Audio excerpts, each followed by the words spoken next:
আমাদের সাথে যুক্ত হচ্ছেন সহকর্মী ইউসুফ দেওয়ান রাজু। রাজু, এখন শিক্ষার্থীরা আমরা দেখছি আপনার পেছনে তারা ব্লকেট কর্মসূচি পালন করছেন। সেই কর্মসূচির খবর জানানোর পাশাপাশি এই অবরোধ তুলে নেওয়ার ক্ষেত্রে প্রশাসনের পক্ষ থেকে কেউ যোগাযোগ করেছে কিনা শিক্ষার্থীদের সাথে?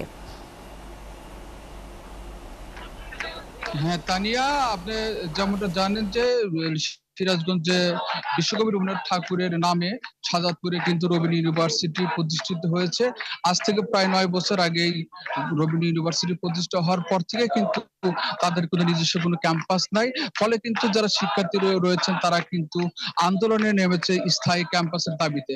আমি যদি আপনাকে দেখাতে চাই যে আজকে সকাল থেকে কিন্তু সিরাজগঞ্জের উল্লাপাড়ার যে রেলপথ রয়েছে সেই রেলপথে কিন্তু তারা সকাল 9টা থেকে এখন পর্যন্ত কিন্তু তারা এই রেল ব্লকেট কর্মসূচি পালন করছে। তাদের একটা দাবি যে তারা যদি বিশ্ববিদ্যালয়ের স্থায়ী ক্যাম্পাস নির্মাণে ডিপিপি এর যে দ্রুত অনুমোদন এবং পূর্ণ বাস্তবায়নের দাবিতে কিন্তু তারা এই কর্মসূচিতে বা মাঠে নেমেছে।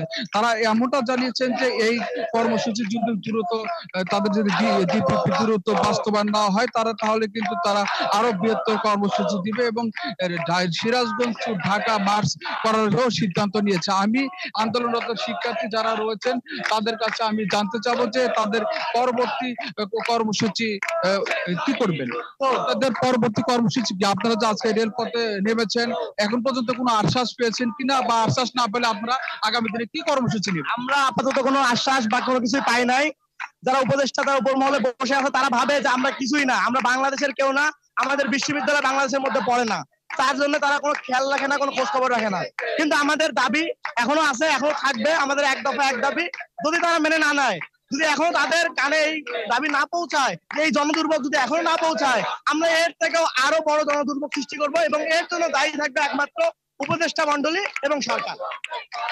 আপনি যেমনটা শুনছিলেন তারা কিন্তু যে স্থায়ী ক্যাম্পাসের জন্য যে তারা আন্দোলন সংগ্রাম করছে সকাল থেকে 9টা থেকে কিন্তু এখন প্রায় 2:30 বাজে তারা কিন্তু এই কর্মসূচি পালন করাতে কিন্তু দুই প্রান্তে উত্তরাঞ্চলে এবং ঢাকা থেকে যে ট্রেনগুলো এসেছে সেটা হচ্ছে উল্লাপাড়ার মোহনপুর এবং কামারকুন্দ জামতলের স্টেশনে কিন্তু অবস্থান করছে। প্রায় 5-7টা কিন্তু ট্রেন আটকে গেছে, ফলে কিন্তু সাধারণ যাত্রীদের কিন্তু চরম ভোগান্তির সৃষ্টি হচ্ছে। ধন্যবাদ।